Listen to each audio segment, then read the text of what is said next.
reviewing the overhyped preteen pornography that is Twilight, nobody really seems to understand the premise of Romeo and Juliet. Stephanie Meyer and several other dim-witted people consider it the pinnacle of all romance stories when it's nothing of the kind. Most of these people probably wouldn't even recognize the Queen Mab monologue if it was shoved so hard on their nose that it scrambled their sinuses like eggs and popped out of their mouth, yet they prattle on about how Romeo and Juliet is a true love story. So today I'm going to tell all of you about the side of Romeo and Juliet that nobody knows. First things first, why Romeo and Juliet is not a real love story. Romeo stumbles in on the scene of the street battle between the Montagues and the Capulets heartsick over some chick named Rosaline. His good friend Mercutio tries to cheer him up by bringing him to a party at the Capulets' house. Romeo sees Juliet, instantly falls in love with her jailbait physique, and forgets Rosaline, then goes over to talk to her. A few lines later, they're kissing, and Juliet then falls in love with Romeo because he can kiss by the book. Afterward, they learn that the person they now love is a member of their respective enemy house. Romeo then sneaks into the backyard of Capulet's house and overhears Juliet's talking. Oh, one quick note here that irritates me to no end. Juliet's line, "Wherefore art thou, Romeo?" does not mean, "Where are you?" That whole line is saying that Juliet cannot love Romeo because he's a Montague. Anyway, back to the story. Romeo reveals his presence, kisses Juliet some more, and then they make plans to get married. In short, Romeo likes Juliet because she looks good, and Juliet likes Romeo because he's a good kisser. Doesn't sound romantic when put in that light, does it? Of course not, and that's the whole point. What no one gets about Romeo and Juliet is that Shakespeare was making fun of teen love.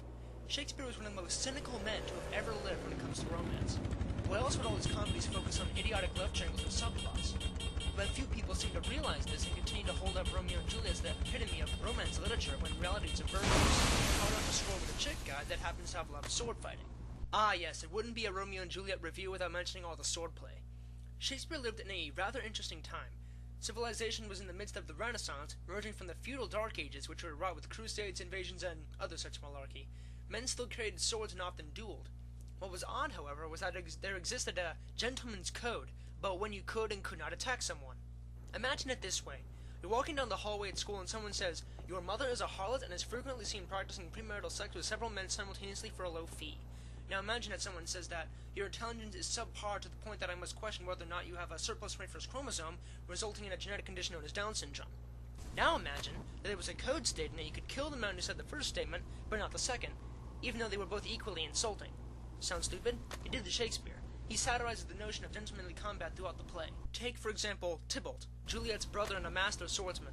He was based off the real-life swordsman Thibaut, who was so skilled in swordplay that he could cut the buttons off of someone's shirt without them noticing. Thus, his title as the very butcher of a silk button. When Tybalt learns of Romeo's shenanigans with Juliet, he challenges Romeo to a duel. Mercutio duels Tybalt in Romeo's stead, and nearly beats Tybalt until Romeo comes between Tybalt and Mercutio, allowing Tybalt to kill Mercutio. Romeo then kills Tybalt in revenge.